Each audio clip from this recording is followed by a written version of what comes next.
जो अब शुरू करने वाले हैं उन बिगिनर्स के लिए मैं आपको स्टॉक मार्केट के क्या बताने वाला हूं, कुछ नियम कहां चलाएं पैसा, तो जरा समझो।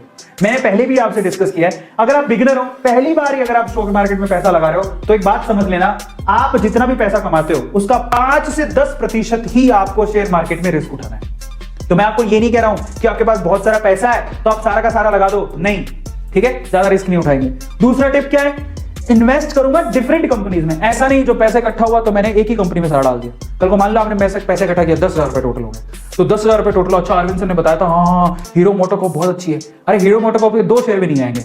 बेटर है उन 10,000 को आप डिवाइड करो, 5 कंपनी सेलेक्ट करो और 5 कंपनी में 10,000 रुपए डालो आप, कि आपके पास जितना भी पैसा है उसको आप डाइवर्सिफाई करो, एक साथ एक ही कंपनी में मत लगाओ। तीसरा, कंपनीज जो कि रेपुटेटेड है, जिनकी हिस्ट्री बहुत अच्छी है, जिनको आप बरसों से जानते हो, बरसों से आपने देखा है, उन कंपनीज में पैसा लगाओ।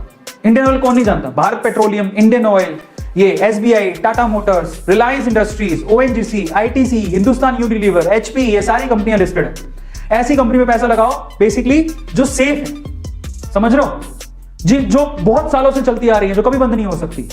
ये तीसरा नियम। चौथा नियम, इन्वेस्टमेंट ब्लाइंडली कभी मत करो। मेरी बात सुन रहे हो लेकिन पूरी एनालिसिस खुद से भी करना कि अरविंद सर बोल रहे हैं जो सही है क्या, मैं एक बार देख तो लूं।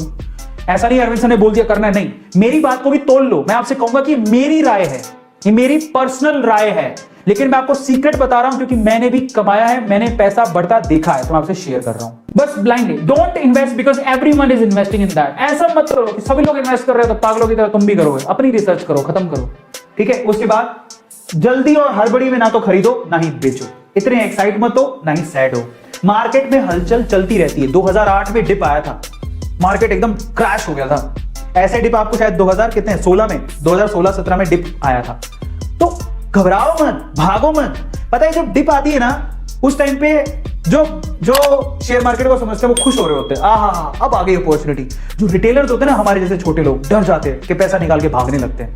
अब फाइनली आते हैं, अच्छे से रिसर्च कर लो। वॉरेन बफेट कहता है कि सारे प्रिंसिपल में मेन चीज ये है कि अच्छे से कंपनी की रिसर्च कर लो, फंडामेंटली स्ट्रॉन्ग है, सब कुछ अच्छा है, और सबसे इंपॉर्टेंट है जाओ पहले डीमैट अकाउंट खुलवाओ। बड़ी बड़ी बातें कर रहे हो, डीमैट अकाउंट है नहीं।